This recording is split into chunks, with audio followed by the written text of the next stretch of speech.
Deadlock detection. There may be systems which does not employ any method for deadlock prevention or avoidance. So in that cases we need the deadlock detection. So here we are going to study deadlock detection. Again, we have seen that there are two type of system with a resource have single instance of each resource type, and system with resource of multiple instance. Let us check how we can detect resource with single instance. In system where each resource have only a single instance, we can use wait for graph, which is an algorithm for deadlock detection and is a variant of resource allocation graph. We obtain this graph from the resource allocation graph by removing the resource node and collapsing the appropriate edges. So in resource allocation graph, we know that we had nodes for process and resource. The circle represents the process, rectangle or square represent the resources and the corresponding edges. But in the wait for graph, we are going to remove the resource node and collapsing the appropriate edges and then forming a graph with only process. We will see how it is done. In a wait for graph, an edge from Pi to Pj indicate that Pi is waiting for Pj to release a resource that is needed by Pi. In a resource allocation graph, the same would be denoted as Pi to Rk and Rk to Pj. Here we have a typical resource allocation graph which is similar to the resource allocation graph we have already discussed. Here 5 processes are there and also 5 resources are there. If you look at here, we start from P1. P1 actually wants to use R1, but R1 is currently being held by P2. P2 wants to use R3, but R3 is held by P5. Also, P2 want to use R4, which is held by P3, and P2 also want to use R5, which is also held by P4. P3 actually need R5. R5 is with P4. P4 need R2, but R2 is held by P1.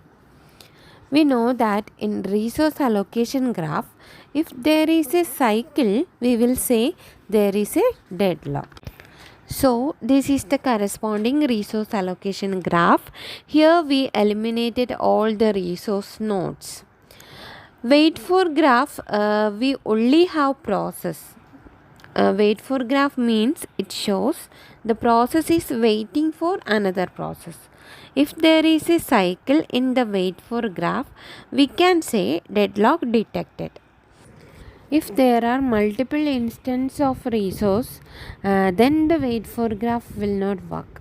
We need a different algorithm. This algorithm employs several time varying structure that are similar to those used in the Banger's algorithm. We have available data structure, which is a vector of size m indicating available resources of each type. Allocation matrix. Allocation matrix is n cross m matrix, represent number of resources currently allocated to each process. Again another matrix, request matrix. It's a n cross m matrix, represent current request of each process. If request of I comma j is equal to k means process Pi wants k more instance of resource type Rj.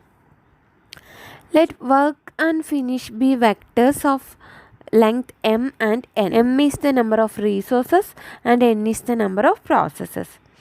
Now we are going to initialize work is equal to available. If allocation not is equal to 0, then finish of I is equal to false. Else finish of I is equal to true. If allocation is equal to 0, there is nothing allocated. Means process completed execution. That is why we will see else part. Finish of I is equal to true. If allocation not is equal to 0 means there is still some resources that is allocated to the process. That means it has not completed its execution. Coming to the next step, find an I such that both finish of I is equal to false and request of I less than or is equal to work. We are going to find a process such that finish of I is equal to false and also its request is less than or equal to work. Then we can go to the next step, which is step 3. New work will become old work plus allocation, and we set finish of I is equal to true. We go to step number 2 again. If we cannot find any I which is not satisfying the condition and finish of I is equal to false for some I, then we can say Pi is deadlocked.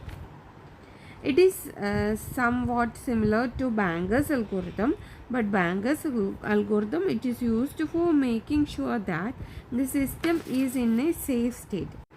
But here we just want to see the system is in a deadlock state or not. So using this algorithm we can find the system is in deadlock state or not.